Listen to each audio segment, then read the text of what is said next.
Bonsoir à toutes et à tous et bienvenue à Agile en scène. Donc, j'ai le privilège de clôturer cette deuxième journée de conférence avec effectivement un petit voyage au travers de la vie et du rôle de RTE, donc Release Train Engineer, qui est un rôle dans le framework Safe. Donc, avant de commencer, je voulais juste me permettre de faire une petite dédicace à une amie et une ancienne collègue, Anne-Sophie Girolamo, qui est coach en analyse transactionnelle, qui a d'ailleurs donné une session hier à Agile en scène sur le management et les signes de reconnaissance. Je voulais la remercier parce qu'elle m'a finalement soufflé le titre de cette session ce soir. Vous avez pu remarquer le petit clin d'œil à ces affiches, pancartes qui ont un petit peu fait le buzz dans les années 2000, où on pouvait voir ce verbatim un petit peu partout, le keep calm, suivi d'une connotation un petit peu humoristique. Au final, avant de prendre ce titre, je me suis quand même un petit peu renseignée pour savoir d'où ça venait, quelles étaient les origines. Et je me suis aperçue que, en fait, ça a été pensé et créé par le gouvernement britannique en 1939, pendant la période de la Seconde Guerre mondiale, afin d'essayer de mettre un peu de positif et on va dire un peu de lumière au bout du tunnel pendant cette période de crise et de noirceur. Et le gouvernement britannique avait demandé aux troupes de placarder dans les affiches des principales rues du pays, et notamment à Londres, ces pancartes où on pouvait lire Keep calm and carry out, à savoir gardez votre calme et avancez. Et j'ai trouvé un peu la symbolique et la dynamique intéressante. Alors, loin de là, faire un pendant, bien sûr, entre la vie d'entreprise et la crise de la Seconde Guerre mondiale. Néanmoins, lorsqu'une entreprise lance un programme de transformation, une bascule vers une agilité à l'échelle, c'est vrai que ça peut être perçu comme un bouleversement, un changement assez gigantesque. Et je trouve que ce petit adage et voir toujours le côté positif face à l'adversité, à la dureté, c'est quelque chose qui me parle et ça fait partie aussi du rôle du RTE dans ces périodes de transformation. Donc, on va aller dans le vif du sujet. Avant ça, j'aimerais passer un grand remerciement à l'organisation d'Agile en scène, ainsi que nos sponsors et nos partenaires qui nous ont permis cette année d'organiser un Agile en scène 100% en ligne. Donc voilà, on les remercie encore et on espère qu'on aura encore beaucoup de sessions devant nous. Donc, je vais quand même me présenter. Donc, vous l'avez entendu, je m'appelle Marie-Amandine Colavini. J'ai commencé ma carrière il y a plus de 12 années en Belgique, à Bruxelles, en tant que chef de projet chez AXA Bank Europe, où j'ai eu l'opportunité de travailler sur un programme à l'époque qui était assez ambitieux, qui avait pour vocation d'implémenter des succursales bancaires et filiales bancaires dans des pays comme la Suisse, la République tchèque, la Slovaquie. Et ça m'a permis pendant 5 années de me faire une expérience dans la gestion de projet, de me découvrir aussi une carrière, une vocation. J'ai eu de la chance. On m'a appelé quelque temps suite à cette réflexion pour me demander de revenir en France et de prendre un poste à Paris, à La Défense, chez AXA Services, qui était anciennement AXA Tech, pour prendre un poste de Scrum Master. Donc, bingo, ça correspondait bien à ce que j'avais envie de faire et à cette transformation aussi dans ma carrière. Donc, j'ai quitté la Belgique après 10 années de bons et loyaux services. Je suis revenue en France et j'ai pris ce poste de Scrum Master qui avait quand même une particularité. J'étais au service de 4 équipes, dont une partie, on va dire, des experts de développement et tests qui étaient localisés en Inde, et l'autre partie plus avec l'expertise analyse et product owner basée à Paris. Et puis pour terminer par rapport à une expérience, et ce qui m'amène à être avec vous aujourd'hui, c'est mon choix par la suite de continuer et de poursuivre dans l'agilité en prenant un poste de Release Train Engineer. Je ne l'ai pas choisi comme ça en me levant un matin. C'est aussi une histoire un peu de vie. J'ai été appelée par une personne avec qui d'ailleurs j'avais travaillé avant en Belgique pour revenir chez AXA Bank en interne et pour prendre ce poste de Release Train Engineer. J'ai eu la chance de pouvoir travailler avec des gens qui connaissaient le métier autour de moi, qui m'ont monté en compétences et ce qui m'a permis par la suite de faire le choix de quitter le groupe AXA Bank, de me remettre à mon compte. J'ai créé ma société depuis juillet de prendre une mission en tant que freelance auprès de la Massif, avec un poste toujours de Release Train Engineer. Et donc, pour terminer, pour pouvoir asseoir, on va dire, ma professionnalisation et mon envie de carrière dans ce poste de RTE vers cette agilité et aussi le framework Safe, parce que c'est quand même un choix, eh bien, je me suis certifiée. J'ai actuellement la certification de Release Train Engineer et de SPC, Safe Program Consultant, depuis le mois de mai, ce qui me permet d'ailleurs d'être un peu plus sereine dans ce métier. Je vais vous proposer de passer à la suite de la présentation et de rentrer de plus en plus dans le détail de ce métier. Et on va commencer avec un petit passage sur qu'est-ce que le rôle de RTE, et notamment quand on m'a dit que j'allais avoir cette fonction. Je ne connaissais pas du tout le métier, donc première des choses que j'ai faites quand on m'a dit tu vas être RTE, j'ai tapé sur Internet RTE tout simplement pour voir ce qui allait en sortir. Et je suis tombée sur une annonce de gestionnaire du réseau de transport d'électricité. Surprise, c'était pas ça, je le savais. Donc j'ai quand même poursuivi mes recherches, j'ai tapé à côté de RTE, tout simplement Safe. Et là, je suis tombée sur le magnifique site web de Safe avec 2-3 pages très complexes en anglais, avec un certain nombre de bullet points qui m'expliquaient en long et en large les rôles et responsabilités du rôle de RTE. J'ai persisté un petit peu en regardant quelques annexes, articles connexes qui m'ont expliqué aussi les qualités humaines qui étaient attendues par rapport à ce rôle. Et puis, j'ai regardé quelques vidéos où là, on me montrait le RTE à l'américaine sur des trains de release. Et je vous expliquerai par la suite ce que c'est un train de release de plus de 150 personnes qui géraient le métier les deux doigts dans le nez. Bon, je me suis dit que c'est sympa, mais là, ça ne me permet pas de contextualiser vraiment ce qu'on attendait de ce rôle. Donc, j'ai essayé de regarder un petit peu ce qu'on proposait par rapport à la France, à des entreprises telles que Xebia, Publicis Sapiens, Gladwell, qui ont publié quelques articles, Agile Enterprise aussi, sur le rôle de RTE. Et puis, j'en ai sorti des thématiques. Donc, la première, un aiguilleur, clé de voûte, une personne indispensable au bon fonctionnement du train. Un garant du cadre et de sa bonne application. Un facilitateur en charge de l'animation, la coordination, l'alignement des équipes, qui entretient une dynamique d'amélioration continue. Un Scrum Master des Scrum Masters. Et puis pour terminer, un Servant Leader, coach au service de l'art. Donc là, ça commençait à être un petit peu plus tangible. Je faisais le pont avec ce que j'avais lu aussi dans l'article de Safe. Les articles étaient bien faits. Et là, j'ai eu deux choix. Soit je me dis, bon, ça a l'air hyper complexe, je ne connais pas et je m'arrête là. Ou je vais passer une bonne nuit de sommeil. On dit toujours que la nuit porte conseil et on verra le lendemain ce que je ferai, ce que je mettrai à côté de ce rôle suite à mes différentes lectures. Et puis le lendemain, en me levant, je n'étais pas plus avancée et je me suis dit, je vais faire la même chose que je faisais quand j'étais un peu plus jeune face à des problématiques, essayer de contextualiser et matérialiser le rôle, la problématique par rapport à quelque chose que je connais. Et j'ai essayé de me dire si le RTE était peut-être un personnage de fiction, de série ou un objet, vers quoi j'irais.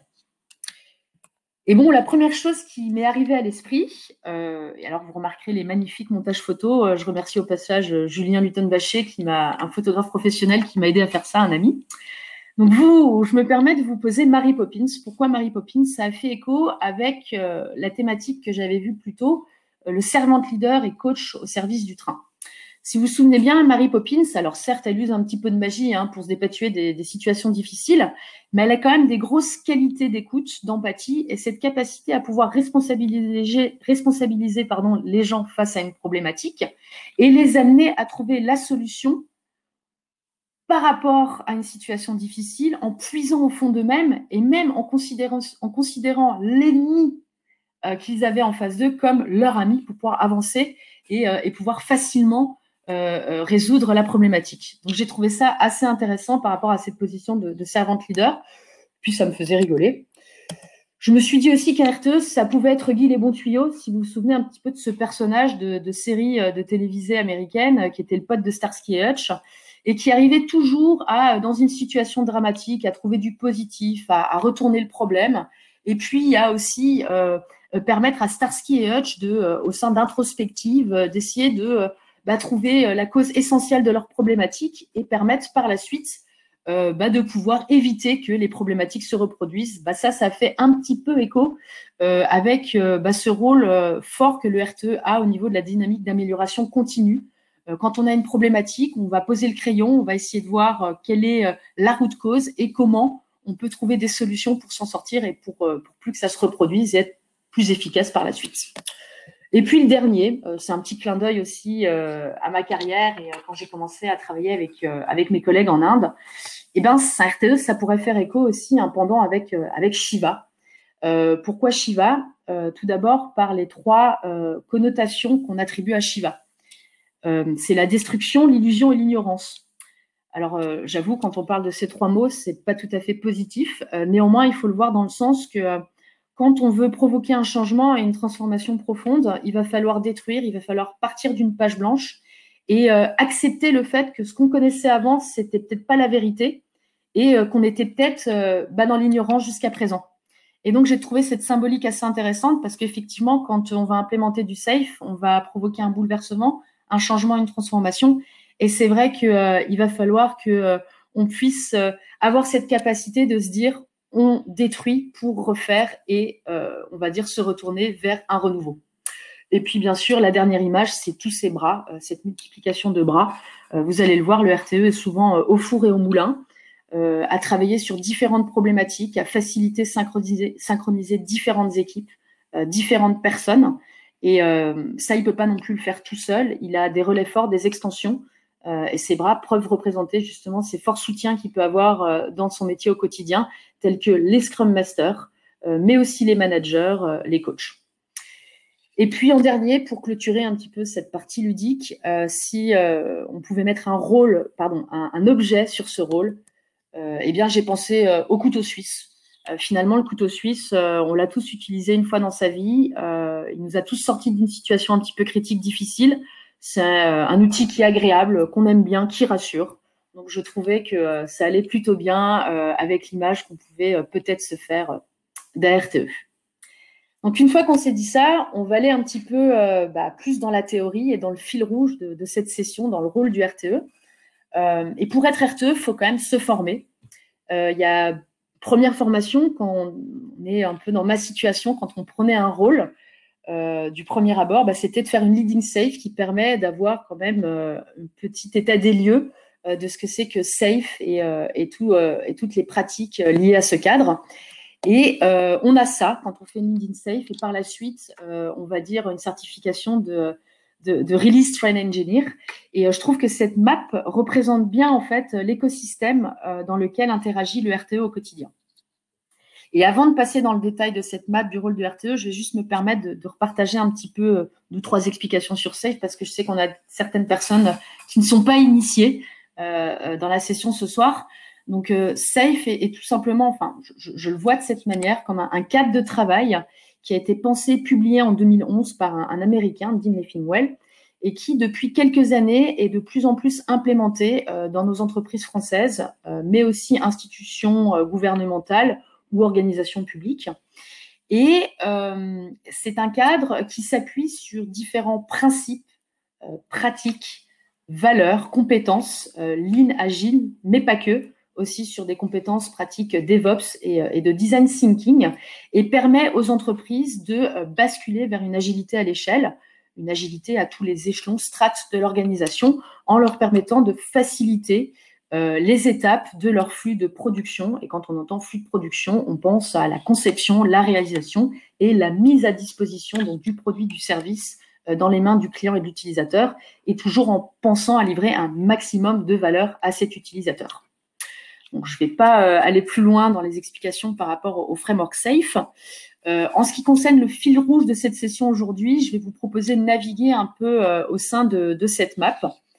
Donc, on va s'intéresser d'abord aux interactions que le RTE peut avoir au sein du train de release.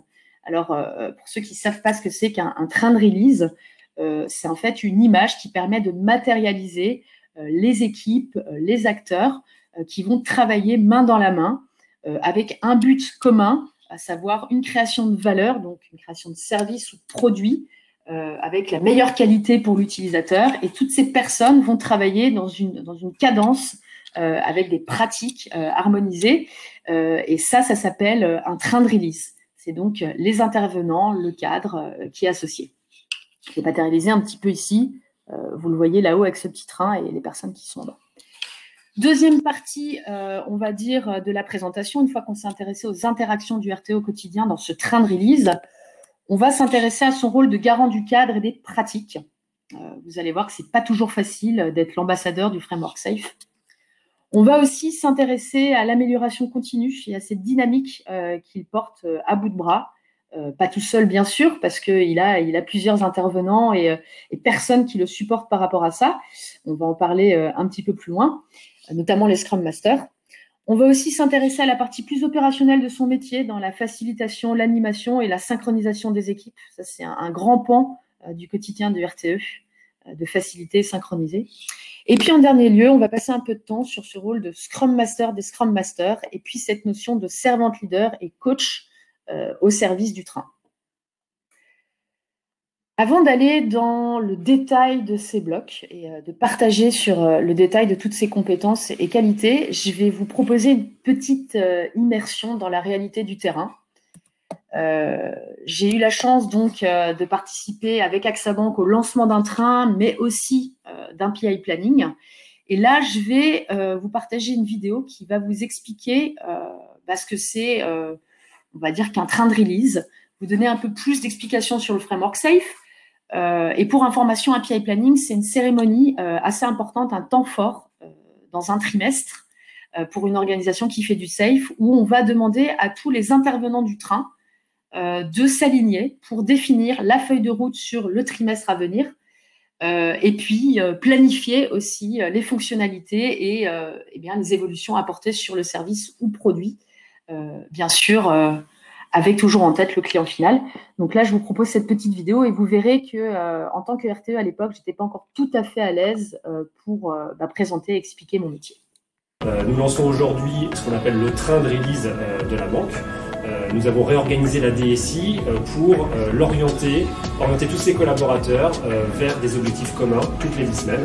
Et aujourd'hui, nous vivons le démarrage du train qui s'appelle un PI Planning. On va trouver la dimension testing qui va porter toutes les bonnes pratiques de test pour pouvoir faire du delivery de qualité.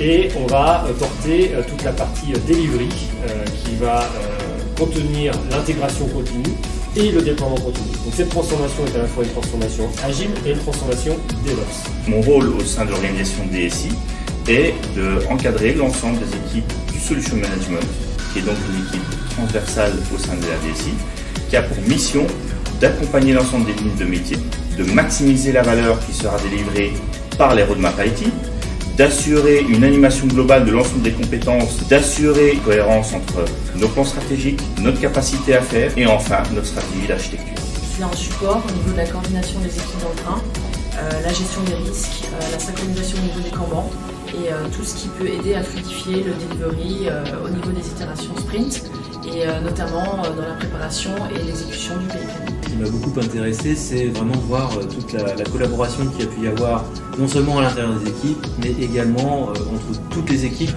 en valeur. Ça nous a permis de voir quelles étaient toutes les adhérences qu'on pouvait avoir, toutes les adhérences techniques, les adhérences fonctionnelles entre les différentes demandes du métier. Ça va nous faire gagner beaucoup de temps, d'avoir toute notre énergie sur le développement des demandes du métier, en garantissant le planning sur lequel on s'engage. On a mis en place une vraie dynamique d'équipe, une cohésion au niveau de la DSI. Les gens sont extrêmement motivés, il y a beaucoup d'émulation, beaucoup d'énergie. On a réussi à vraiment fédérer, à faire collaborer l'ensemble des compétences et se dégage de cet exercice-là, moi je trouve en tout cas une énergie formidable que j'ai jamais vue ailleurs.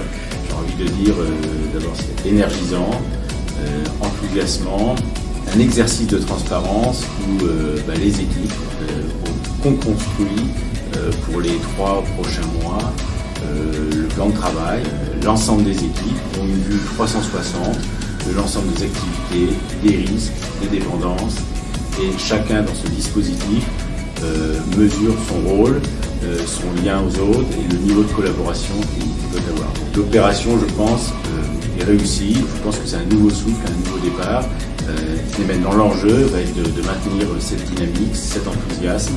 Et le juge de paix, ce sera dans 3 mois. Le taux de réalisation par rapport à l'objectif initial, avec entre-temps, et ça fait partie du processus, bien veiller à apprendre de nos erreurs, corriger étape par étape pour arriver au bout de 2-3 PI à quelque chose qui soit très performant. Mais j'ai confiance et la dynamique qui est là est vraiment très enthousiasmante pour le futur. Donc là, vous avez pu voir la réalité du terrain, ce que c'est un PI planning, l'énergie, la dynamique, et vous avez aussi eu un petit aperçu de certains rôles clés au niveau d'un train de release. Donc si on reprend le fil de la présentation, le fil rouge, on revient à la première partie, donc les interactions du RTE au sein du train de release. Donc il faut savoir qu'un train de release, ça peut contenir entre 50 à 125 personnes. Donc c'est une grosse population. Donc fatalement, le RTE ne peut pas interagir avec des interactions et on va dire des communications de qualité avec tous ces intervenants au quotidien. Donc il va y avoir différents degrés de collaboration, de communication et d'interaction avec les différents acteurs. Donc il va, on va dire, collaborer, discuter et communiquer de manière quotidienne avec les Scrum Masters, qui sont les facilitateurs et les gardiens du temple au niveau des équipes. Mais aussi avoir des interactions régulières avec les product managers et système architectes ou engineers. Et je reviendrai sur ce détail juste dans le prochain bullet point. Il va agir de manière plus fréquente avec les équipes ou les managers. Alors pourquoi je dis fréquente? Il peut arriver que de temps à autre, sur des problèmes systémiques, le Scrum Master, l'équipe, a besoin du RTE pour régler un certain nombre de problématiques. Quand on parle de problèmes systémiques, ce sont les problèmes qui peuvent impacter plusieurs équipes ou à l'échelle de l'organisation. Dans ce contexte-là, le RTE va interagir de manière plus fréquente avec les équipiers du train. En ce qui concerne les managers, il va travailler en collaboration avec eux, notamment sur l'accompagnement et la gestion du changement, l'accompagnement des collaborateurs par rapport à la transformation, par rapport à l'implémentation du cadre ou des fois sur certains besoins de formation ou de coaching particulier.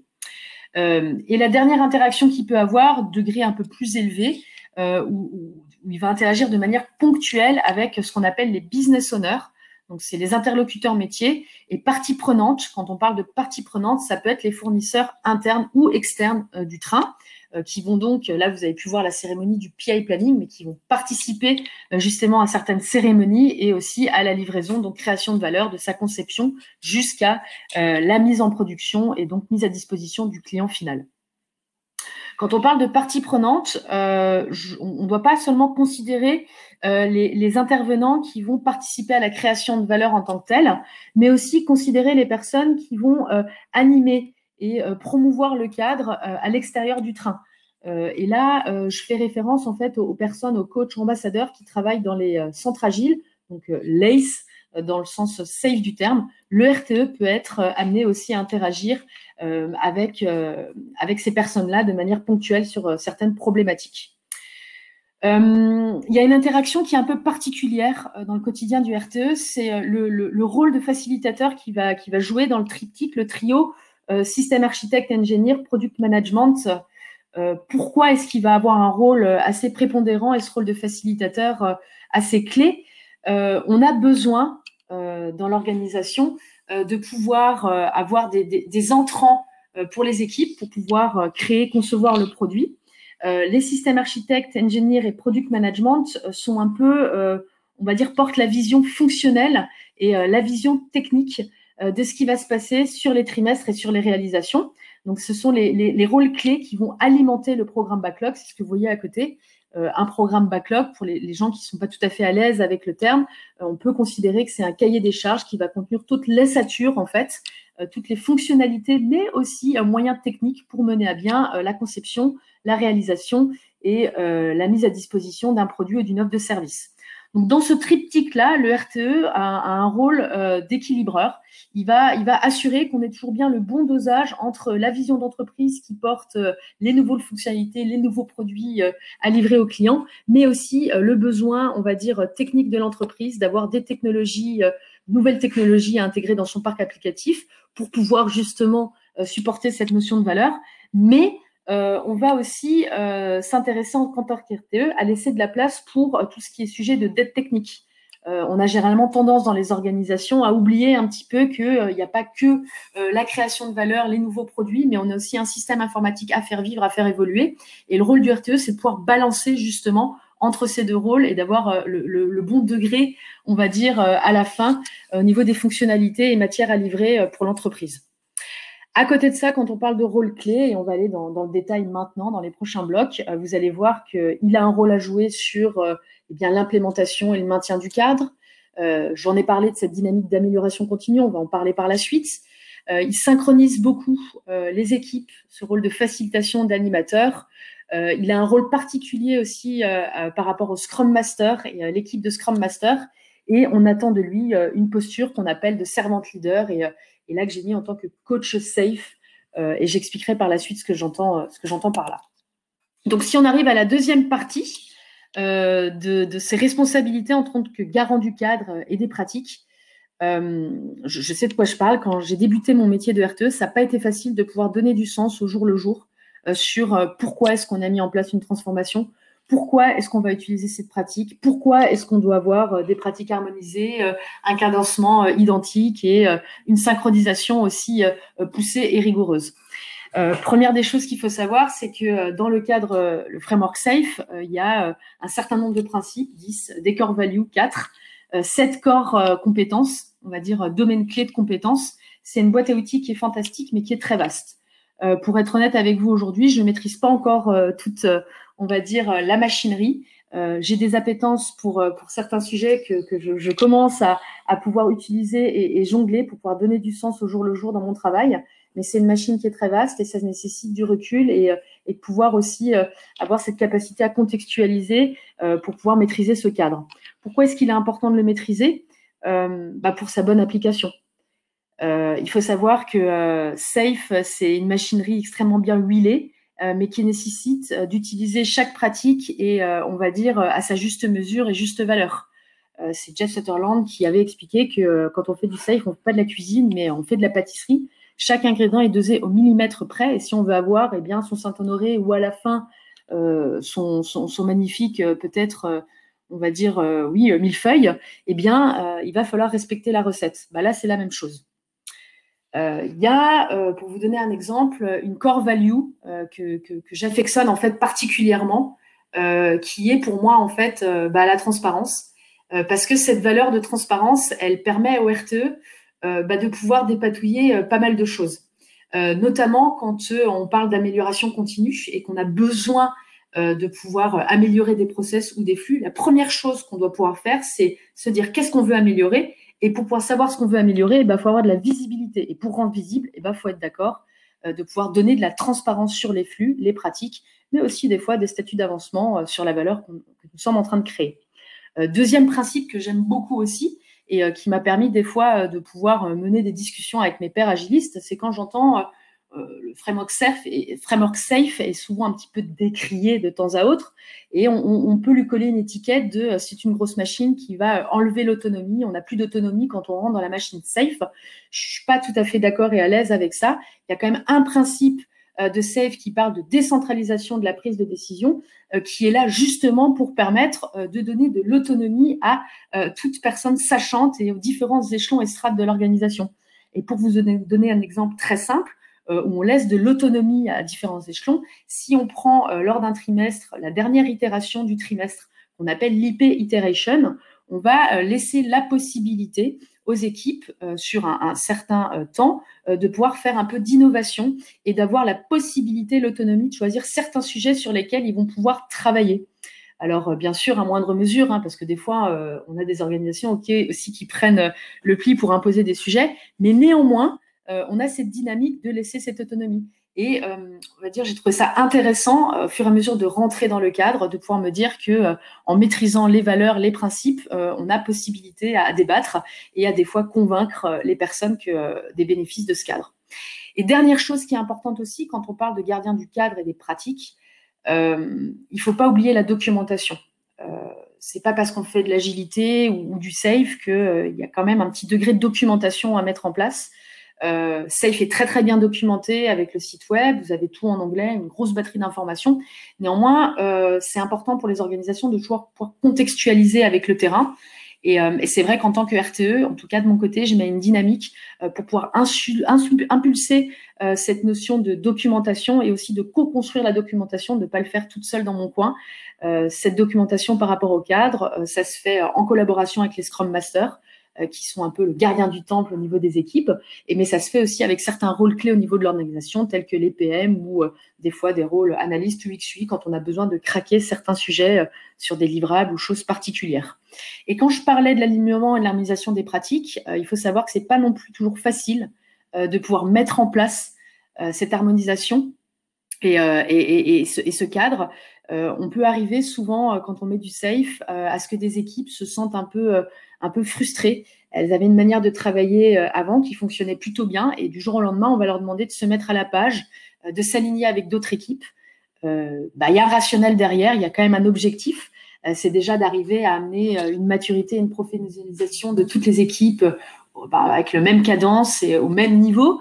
Et puis, il y a un besoin aussi de visibilité, de transparence qui est attendu au niveau du programme. À des instants T dans le trimestre, on va devoir se synchroniser, s'aligner pour faire des démos tous ensemble, démontrer un statut d'avancement objectif. Et c'est quand même plus simple quand on est tous alignés, qu'on a tous les mêmes cérémonies et la même manière, par exemple, de gérer les flux et de pouvoir organiser ces démos. J'en arrive à la troisième partie du rôle de RTE, qui est tout ce pan d'amélioration continue et cette dynamique que le RTE va tirer, alors pas tout seul bien évidemment, avec son équipe de Scrum Master. Mais pour expliquer l'amélioration continue, j'ai une phrase que j'affectionne particulièrement, qui est « rendre visible, mesurer, inspecter et adapter ». Alors ça paraît un petit peu réducteur pour expliquer l'amélioration continue, mais bon, moi, ça me permet de rentrer dedans. Quand je parle de rendre visible, quand on veut faire de l'amélioration continue, c'est ce que je vous expliquais au début, il faut savoir ce qu'on veut améliorer.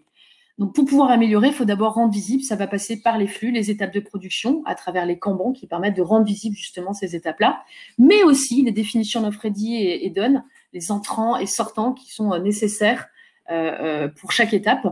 Mais on peut aussi rendre visible l'état d'avancement concernant la valeur qui est en train d'être créée. Et quand je parle de rendre visible avec un état d'avancement objectif la valeur qui est en train d'être réalisée par les équipes, je parle des démos.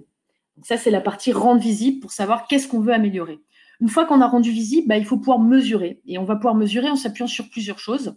Des KPI. Alors, on a une pelletée dans Safe, des programmes Team Performance Metrics qui donnent une valeur, on va dire, quantitative sur la capacité à faire d'un train. Il y a des indicateurs de lead time, cycle time, time to market, diagrammes de flux cumulés qui vont permettre d'avoir une santé par rapport au flux et savoir si on a des goulots d'étranglement ou des retards par rapport à certaines étapes sur nos flux, étapes de livraison. Et puis, il y a aussi des radars de maturité qui vont permettre de mesurer, on va dire, l'évolution et la maturité des équipes de l'organisation par rapport à l'implémentation du framework, certaines pratiques, valeurs. Et la deuxième manière de pouvoir mesurer, c'est aussi récupérer du feedback. Quand je vous parlais de mettre de la transparence, rendre visible les états d'avancement au niveau de l'avancement de la création de valeur et du delivery, c'est aussi pour récupérer du feedback. Et à quoi ça sert de pouvoir mesurer en s'attachant à analyser des métriques et à récupérer du feedback? Cette analyse de métriques, ce feedback, ça permet derrière de pouvoir s'ajuster et s'adapter. Et cette capacité à pouvoir s'adapter, à définir des axes d'amélioration, à les prendre en compte dans les backlogs, dans le travail des équipes et de l'organisation, ça permet, dans les prochaines itérations et prochains PI, de pouvoir mettre en place des axes d'amélioration et de pouvoir arriver à fluidifier et arriver petit à petit à tendre vers cette excellence opérationnelle qu'au final, on essaye de tous rechercher. Le RTE, par rapport à tout ça, il va porter cette dynamique, il va donner du sens. Pourquoi est-ce que l'amélioration continue, c'est important.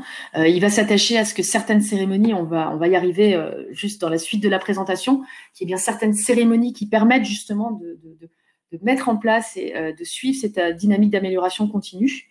Et puis derrière, il va bien sûr s'appuyer sur les Scrum Masters qui, eux aussi, ont un fort rôle par rapport à ce courant-là et à cette impulsion.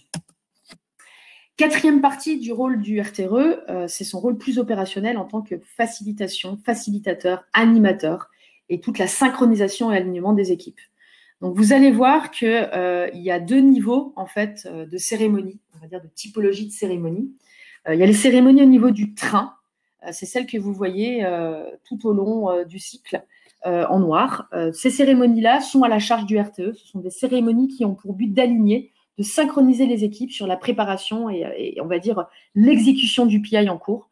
Vous avez eu un aperçu du PI planning avec la vidéo que je vous ai montrée.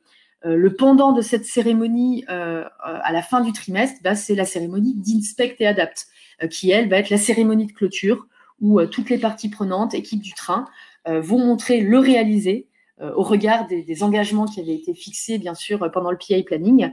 Et on va partir aussi dans une phase d'Inspect et Adapt, d'amélioration continue, comme je vous l'ai montré, où on va faire une petite rétrospective.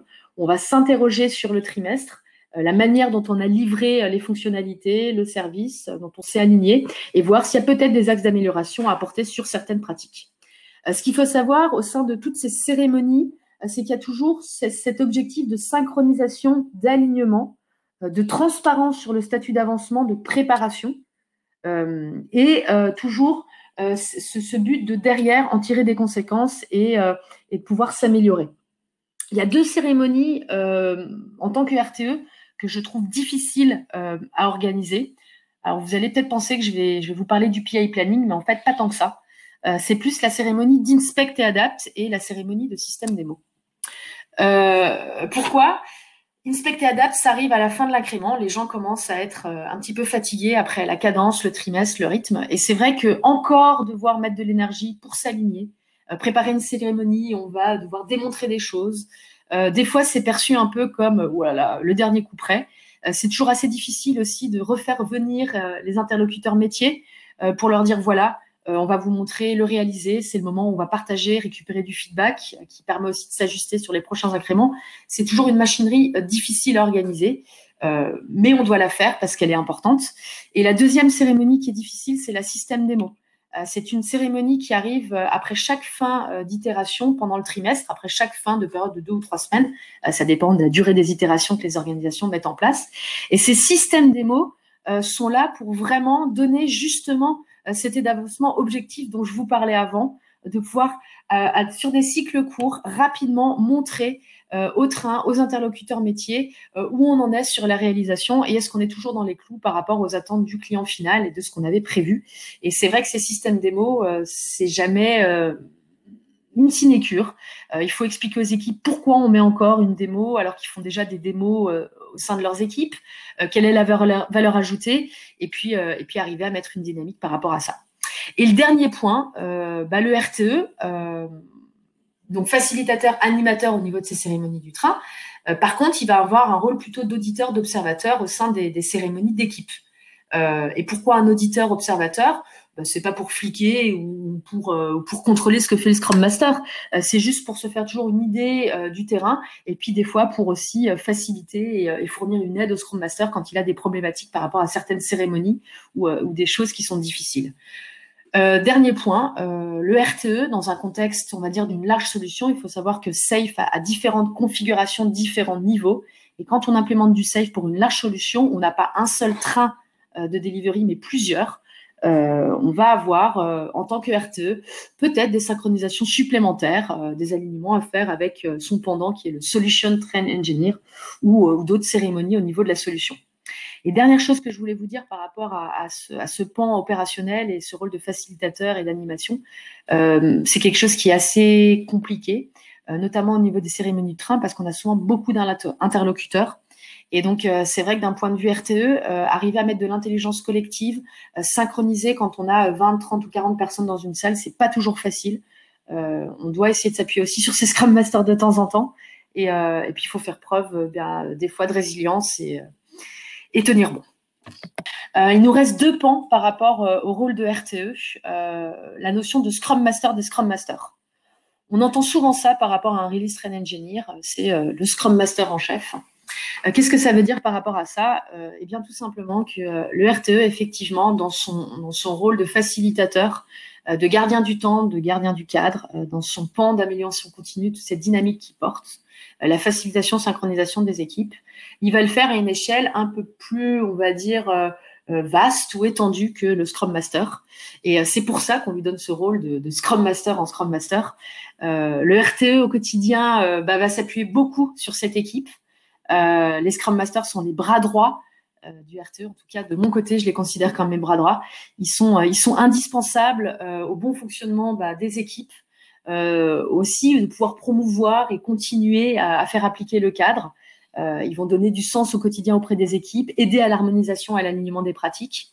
Et puis de temps en temps, le RTE va pas que se reposer sur les Scrum Masters, mais va aussi leur fournir de l'aide, faciliter leur rôle en les aidant à lever les obstacles, peut-être aussi essayer de fluidifier leurs interactions avec certains intervenants, quand on va parler plus d'un point de vue interlocuteur métier, ou peut-être même avec la partie plus product management ou système architecte. Et puis en dernier lieu, il peut aussi de temps en temps être amené à coacher les Scrum Masters pour les aider à monter en compétence sur certaines pratiques ou même sur le cadre. Et puis en tout cas, sachez que de mon côté, ça a été l'inverse. J'ai été coachée par des Scrum Masters quand j'ai commencé mon métier, parce que j'étais pas assez mature et senior par rapport à certaines pratiques Lean et Agile, et heureusement qu'ils étaient là. Donc quand on dit Scrum Master des Scrum Masters, c'est toujours un pendant entre j'accompagne, je coach, mais je me permets aussi de me faire accompagner et de me faire coacher. Et le dernier côté, c'est le côté servant leader et safe coach au service du train. Quand je parle de cette posture servant leader et safe coach au service du train, c'est aussi une qualité, c'est une posture qu'on va attendre d'un RTE. De pouvoir faciliter la gestion du changement, de se mettre en posture, de pouvoir promouvoir la collaboration en essayant de favoriser l'intelligence émotionnelle, l'intelligence collective, et en prenant en compte justement les émotions et en ayant une capacité d'empathie et d'écoute. Un servant leader, ce rôle de RTE, je suis toujours en train de l'apprendre, ce rôle-là, ce côté-là de servant leader. Mais pour moi, c'est aussi montrer l'exemple, à savoir par sa prise de décision, les actions, de le faire en toute transparence, en authenticité, et essayer d'impulser toujours une dynamique positive et d'acceptation du changement de manière positive. Mes collègues de la Massif pourront vous le dire. Souvent, je leur dis, je sais, c'est pas facile, mais le changement, il faut l'accueillir, les bras ouverts. C'est quelque chose que j'aime bien répéter. Et puis à côté, je pense qu'un servant leader, dans son rôle et en tout cas à la casquette de RTE, doit pouvoir assurer l'autonomie et favoriser le développement personnel de chacun, en prenant en compte l'épanouissement de chacun. C'est pas toujours facile parce que quand on a beaucoup de problématiques, beaucoup d'intervenants, mais faut pouvoir se mettre cette casquette-là et y penser. Et puis la dernière chose, oui, c'est de temps en temps, c'est pas que être servant leader et amener à. Il faut aussi pouvoir prendre sa casquette de coach, à aller vraiment accompagner les collaborateurs sur leur posture. On attend des postures de Lean Agile Leader, des gens qui peuvent être à même aussi derrière de pouvoir monter en compétence d'autres personnes ou pouvoir s'épanouir dans leur travail. Et bien tout ça, ça s'apprend, ça s'accompagne, et le RTE a une casquette et un rôle à jouer par rapport à ça. Et je vous le dis, je suis encore novice par rapport à cette partie-là, et j'essaye de me professionnaliser sur ce pan-là. Très bien, merci Voilà. Marie-Amandine, c'est très intéressant. Alors, je vais te poser, on va tout de suite attaquer les questions, il nous reste une petite dizaine de minutes. Je vais prendre les questions dans l'ordre où elles ont été posées. Alors, une question de Philippe. D'après toi, est-ce qu'on peut déployer la pratique du PI Planning sans déployer TooSafe? Alors, c'est une excellente question, merci Philippe. Et je pense que ça va être compliqué de faire un PI Planning si on ne déploie pas, on va dire, certaines parties incontournables de Safe en tout cas. Pour ma part, je pense qu'un PI, comme on l'a dit, c'est aligner toute une organisation, des parties prenantes, différents acteurs au sein d'une vision commune, afin de mettre en place une feuille de route pour créer de la valeur sur un prochain trimestre. Pour faire ça, il faut une certaine préparation. Et cette préparation, elle se fait en fonction de certaines pratiques et règles, notamment pouvoir mettre en place, créer un programme backlog en fonction d'une capacité à faire d'un train. Si on n'a pas compris le mode capacitaire, si on ne sait pas comment alimenter un programme backlog, découper des initiatives en fonctionnalités, prendre en compte la partie technique avec les enablers, ce que Safe propose et ce que le framework propose, je pense que ça risque d'être compliqué aussi.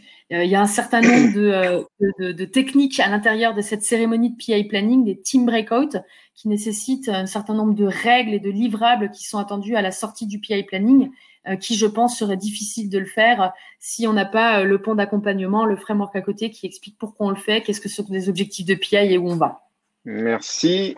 Une question d'Areski. Une question que tu as déjà dû entendre, qu'on a déjà tous dû entendre. Est-ce qu'il n'est pas contradictoire de faire du safe par rapport à sa rigidité par rapport à de l'agilité en général? Non, je pense pas. C'est l'exemple que j'ai essayé de vous donner avant. Quand on dit que Safe est un cadre extrêmement normé et par exemple qui ne permet pas d'avoir une certaine autonomie, c'est pas le cas. Safe permet d'avoir de l'autonomie, l'explique et permet justement d'avoir cette flexibilité. On parle, non, je pense pas que ce soit antinomique et c'est pas antinomique avec les principes de base. Ce que j'ai expliqué aussi au départ, c'est que le framework SAFe a été pensé en fonction de best practice, de pratiques, de valeurs lean agile, mais aussi du Scrum. Donc, je pense pas que SAFe soit contraire à l'agilité et apporte une rigidité. Au contraire, il va la mettre d'une autre manière et va le permettre de le faire aussi dans des organisations où la rigidité est de rigueur. Merci. Une question de Saturnino. Quels sont pour toi les principaux points de friction? Alors, je suppose que ça doit être sur le rôle de RTE. Alors, je vais parler par rapport à mon expérience. Quand j'ai débuté ma carrière, ça a été difficile pour moi, premièrement, de me légitimer par rapport au Scrum Master qui était un peu plus mature et senior sur l'agilité. Et face à des Scrum Masters aussi qui étaient peut-être un peu plus dogmatiques ou qui avaient une certaine réticence ou appréhension par rapport au cadre. Donc là, j'ai eu quelques points de friction et vu que j'avais pas en plus le sens pour pouvoir essayer de défendre ma position. Deuxième point de friction qu'on peut avoir de temps en temps, c'est de concilier cette vision technique avec cette vision fonctionnelle. Ce dont je vous parlais au début, ce triptyque, ce noyau fort entre le RTE, le product management et la partie système architecte, système engineer. C'est vrai que des fois, c'est un peu compliqué de faire coexister les deux visions et arriver à fluidifier les interactions. Et puis, autre point de friction qu'on peut avoir aussi, c'est quand on essaye d'harmoniser les pratiques, ce dont je vous parlais avant, quand on est le garant du cadre et qu'on essaye de synchroniser, d'avoir une fluidification et une harmonisation des pratiques. Des fois, ça peut porter à discussion, débat. On n'y arrive pas toujours et il faut arriver à convaincre les équipes et leur donner du sens. Donc, ces points de friction seraient peut-être par rapport à ça. J'en ai vu. Ok, merci. Alors, une question d'Edouard. Pour l'amélioration continue, quelle meilleure métrique as-tu utilisée pour pointer les pain points de l'ART? Alors là, il y en a différents. Donc déjà, je vais me baser sur les remontées que je peux avoir de la part des Scrum Masters et des équipes suite aux rétrospectives. Il y a toujours des problèmes qui vont ressortir. Un tant soit peu, on essaye de les documenter. Donc c'est déjà la première chose, comme je vous l'ai dit. Ça c'est paramétrique, mais c'est du feedback, les problèmes concrets. Et deuxième chose, d'un point de vue métrique, au niveau des Kanban, par exemple, quand on se rend compte que sur des étapes des flux de production, de conception ou de réalisation, on a des délais ou des temps d'attente qui sont assez longs et qui sont pas, on va dire, normés ou dans la norme par rapport aux autres étapes et passations d'étapes dans le flux. C'est vrai que ça va être intéressant de regarder au niveau du cycle time ou du lead time ce qui se passe. Et puis les diagrammes de flux cumulés aussi, quand on se rend compte que sur une étape particulière, on est toujours en goulot d'étranglement et on voit qu'on a énormément d'items dans la queue, c'est qu'il y a un petit problème. Donc moi, je vais m'intéresser par rapport à ça. Et puis la dernière chose aussi, c'est par exemple le rapport qu'on utilise en fait en session d'Inspect et Adapt qui permet de se donner une idée sur la prédictabilité des équipes au niveau de l'atteinte de pourcentage des objectifs. Donc ça, c'est un rapport qui est assez intéressant dans Safe, où on peut se rendre compte que quand on a une équipe qui est souvent en dessous de la barre des 80% d'atteinte d'objectifs, c'est qu'il y a peut-être quelque chose qui ne va pas. Il y a peut-être un problème au niveau des pratiques, au niveau de l'organisation dans cette équipe. Il y a des sujets qui vont pas et donc ça va me donner un indicateur de me dire que là, il y a peut-être quelque chose à creuser et il va falloir aller voir ce qu'on nous demande. Ok, très bien, merci. Alors, une question d'Anne-France. Peut-on déployer Safe pour synchroniser des équipes travaillant sur des produits utilisant des progiciels ou une technologie n'utilisant pas les capacités du CI/CD? Des équipes qui travaillent sur du legacy plutôt que sur des applications digitales. Alors, je pense que c'est pas. Ça, c'est une bonne question. Je pense que c'est pas antinomique parce que si on est dans une entreprise qui fait du legacy, une grosse entreprise qui a besoin de faire une synchronisation à l'échelle, de synchroniser plusieurs équipes, oui, c'est pas. Je pense que c'est pas antinomique. On pourrait implémenter du safe, même si on n'a pas une besoin d'une CI/CD ou de notions de DevOps ou déploiement continu. Safe ne s'arrête pas juste au digital et aux entreprises qui ont de la CI/CD ou des compétences DevOps. Ça s'applique à toutes les organisations, toute entreprise. On parle de business agility en sens du terme, sens propre du terme. Donc oui, il n'y a pas de problème à implémenter du Safe pour une entreprise qui fait du progiciel ou du système de legacy qui n'a pas de CI/CD. En tout cas, c'est mon point de vue. Si dans l'audience, vous n'êtes pas d'accord, n'hésitez pas à dire non, c'est une hérésie. Merci. Alors, on a une question sur les formations de Bruno. Il y a quelques années, pour une formation de RTE, on recommandait de suivre une formation à l'étranger. Oui, moi, je l'ai suivi en Angleterre, par exemple, pour la richesse des échanges et des vécus. Est-ce toujours le cas? Alors non, c'est plus le cas parce que moi, j'ai eu la possibilité de suivre cette formation auprès de l'Institut Gladwell à Paris. Donc, j'ai pas dû me déplacer pour faire ma certification de Release Train Engineer. Et il y a d'autres institutions actuellement, comme Publicis Sapiens aussi, qui proposent des formations d'accompagnement. C'est vrai qu'aujourd'hui, le catalogue. Et Agile Oui, et le catalogue s'étoffe pas mal. On a en France 2 SPCT, je crois, qui peuvent aussi maintenant former les SPC. Donc, c'est vrai que ça se développe de plus en plus. Autre question d'Alain. Comment arrivez-vous à faire le lien avec le système architecte sur les enablers, la dette par rapport à des features? Alors, je suis pas certaine d'avoir compris la question, mais en gros, ce que j'essayais d'expliquer dans le triptyque, en fait, c'était que lorsqu'on a une nouvelle fonctionnalité, enfin une nouvelle initiative qui va arriver à la porte du train, il va falloir que le product management et le système architecte récupèrent cette initiative, discutent ensemble et puissent, on va dire, ensemble, essayer de voir quel est le pan technique qui va nous permettre de livrer les fonctionnalités derrière qui sont attendues.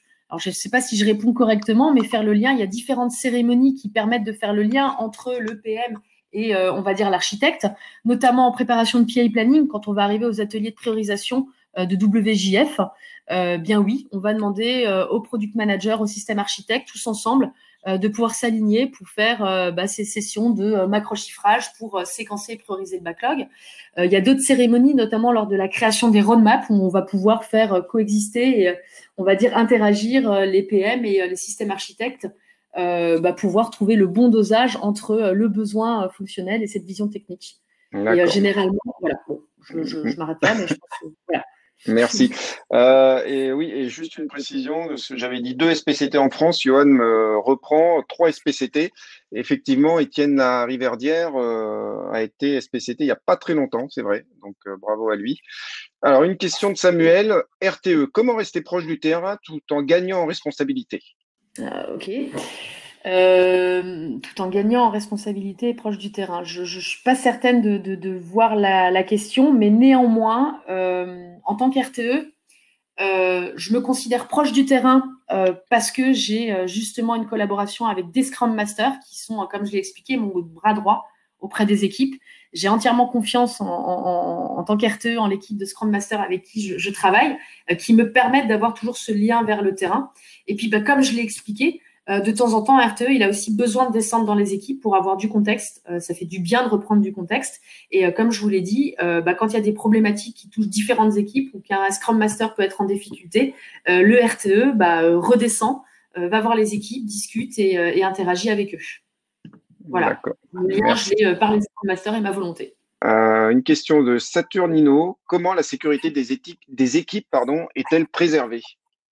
Alors, j'imagine qu'on part dans un contexte, on va dire, d'équipe agile, donc sécurité, les protéger des obstacles, des interruptions, et peut-être des personnes qui ne sont pas bienveillantes.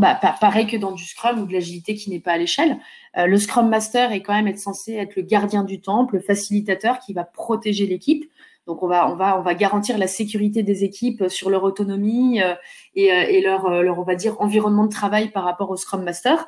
Et puis, le RTE est là aussi pour arriver à assurer qu'on ait cet environnement de travail bienveillant et serein. Et à côté de ça, bien les managers, parce que comme je vous l'ai dit, les managers dans le framework SAFe ont ce rôle de servant leader, cette casquette de lean agile leader, et sont là aussi pour accompagner les équipes, leur permettre d'avoir une qualité de vie au travail saine et des environnements de travail bienveillants. Merci. Alors, j'ai une question d'une personne que tu ne dois pas trop connaître, qui s'appelle Renaud Chevalier. Oui, j'ai pas eu le temps de terminer pour le remercier, mais voilà. Alors, du coup, il voudrait savoir, mais si c'était à refaire, Mac, tu ferais quoi? Eh bien, écoutez, je ne sais pas si vous voyez toujours le slide que je vous montre là à l'écran, mais rien. Si c'était à refaire, je pense que je ne changerais rien. Comme je l'ai expliqué, cet art de vivre et de travail que j'ai découvert maintenant avec l'agilité, c'est pas quelque chose que j'ai découvert quand j'ai débuté ma carrière. Je suis pas tombée dedans comme Obélix dans la potion magique quand j'étais petite, quand j'ai commencé mes classes en tant que chef de projet en Belgique. J'ai découvert l'agilité sur le tas, petit à petit, avec mon expérience, grâce à des gens bienveillants. Et Renaud, tu sais que tu en fais partie. Tu as été mon mentor et tu m'as permis d'être là aujourd'hui. Non, je changerai rien. Je pense que ce parcours de delivery manager a été intéressant pour moi. Ça m'a donné une connaissance technique, une expertise sur le terrain. Et maintenant, j'ai une nouvelle corde à mon arc qui est l'agilité, que j'ai découvert petit à petit par des histoires de vie et de l'expérience. Et je ne referai rien et je suis extrêmement fière de ce que j'ai parcouru avec vous tous jusqu'à aujourd'hui. Très bien, merci. Une question de Pauline. Peut-on attendre d'un RTE de mesurer l'effort réalisé par les équipes afin de le reporter à la direction? Ah oui, c'est pas antinomique. Après, il faut pas venir juste avec un nombre de story points qui avait été estimé versus ce qui a été réalisé. Dans le rôle du RTE, il y a de la transparence à donner, de pouvoir à un instant T donner de la transparence sur le statut d'avancement de la conception du produit à sa réalisation, à sa mise en production. Donc à un instant T, fatalement, le RTE, il va mettre la main dans des métriques, dans des indicateurs, dans du reporting. Ça fait partie de son poste. Et oui, ce n'est pas antinomique d'aller montrer des indicateurs à la direction. Il y a des cérémonies dans lesquelles le RTE va montrer des indicateurs quantitatifs et qualitatifs, que ce soit l'Inspect et Adapt ou Système Démo. On partage avec les métiers des interlocuteurs métiers sur du reporting. Maintenant, il faut voir à quel niveau, à quelle fréquence et ce qu'on demande comme indicateur, bien évidemment. D'accord, merci. Alors, avant de poser d'autres questions, je voudrais te lire un petit message de Juliette. Merci beaucoup pour cette présentation. C'était très accessible pour quelqu'un qui ne connaissait pas du tout le rôle du RTE. Donc voilà, mission objectif atteint, mission accomplie, bravo. C'était le but. Alors, on passe à une question de Moez. Rôle crucial dans SAFe, mais vu des RTE finir en burn-out et les gens ont peur de prendre, comment mieux protéger le RTE et le valoriser? Effectivement, je vois la dynamique derrière. Donc, effectivement, vous avez pu voir que c'est quand même un rôle assez vaste. Des fois, je me dis, faut être une machine de guerre pour arriver tous les jours à prendre en compte tout ce qu'on demande au RTE. Eh bien, je dirais en fait qu'un RTE, il ne travaille pas tout seul dans une organisation, dans une transformation. Il faut qu'il puisse s'appuyer, comme je vous l'ai dit, sur une équipe de Scrum Masters, des Scrum Masters qui sont, on va dire, avec une certaine seniorité, qui a aussi une compréhension et une appétence pour travailler dans SAFe. Et il faut aussi que le RTE puisse se reposer sur des gens à côté, une organisation à côté. Quand je vous parlais du LACE à un moment, c'était pas anodin. Le LACE est là aussi pour coacher les RTE, pour accompagner ces rôles compliqués et qui demandent beaucoup d'énergie. Donc, ma réponse serait de se dire de se reposer et d'avoir une équipe de Scrum Master compétente et en qui on a confiance, et pouvoir aussi à côté avoir un centre agile, un LACE ou des coachs qui de temps en temps peuvent nous filer un coup de main. Et ça évite de passer en burn-out et de ne pas avoir peur aussi de dire non. Un RTE a tendance à emmagasiner énormément de choses, beaucoup de travail, je sais de quoi je parle, mais il faut savoir dire non aussi, savoir s'écouter et peut-être prendre congé, tout simplement. Très bien, merci. Une question de Quam. Quel est le rapport du responsable d'un train avec le RTE? Alors, j'avoue que je suis pas tout à fait... Alors, il n'y a pas de responsable de train. En gros, le train s'autogère, avance en bonne intelligence collective, en synchronisation. Par contre, il y a ce Release Train Engineer qui est là pour donner le tempo, la dynamique et faire en sorte que les wagons avancent ensemble. Voilà. Il n'y a pas un responsable de train à côté du RTE. Il n'y a même pas, je dirais, de responsable de train en tant que tel. Alors, j'ai la réponse théorique, mais selon votre expérience, faut-il obligatoirement des dépendances entre les équipes pour dérouler un PI planning? Je vous dirais pas forcément. Pas forcément. Alors, j'ai même deux sujets assez intéressants. Première mission, que j'ai fait chez AXA Bank, on avait des dépendances effectivement entre les équipes sur beaucoup de sujets. On avait une organisation de component team. Donc, ça nécessitait vraiment, en PI planning, de pouvoir mettre beaucoup d'accent sur ces dépendances pour la planification, synchronisation des équipes. Deuxième mission, deuxième contexte, maintenant à la Massif, je me permets aussi de citer mes collègues de la Massif, on est plus en mode feature team, donc il y a beaucoup moins de dépendances inter-équipes. Par contre, le PI Planning a une énorme valeur ajoutée pour nous permettre de synchroniser, matérialiser cette feuille de route qu'on a en commun, notamment avec toutes les dépendances qu'on a à l'extérieur de notre train. Donc, même si on n'a pas de dépendance inter-équipe au sein d'un train, quand on a beaucoup de dépendances à l'extérieur d'un train, un SI qui est complexe, ça peut être intéressant de faire un PI Planning et de se mettre dans cette dynamique-là. Je vous remercie. Bonne soirée. Au revoir.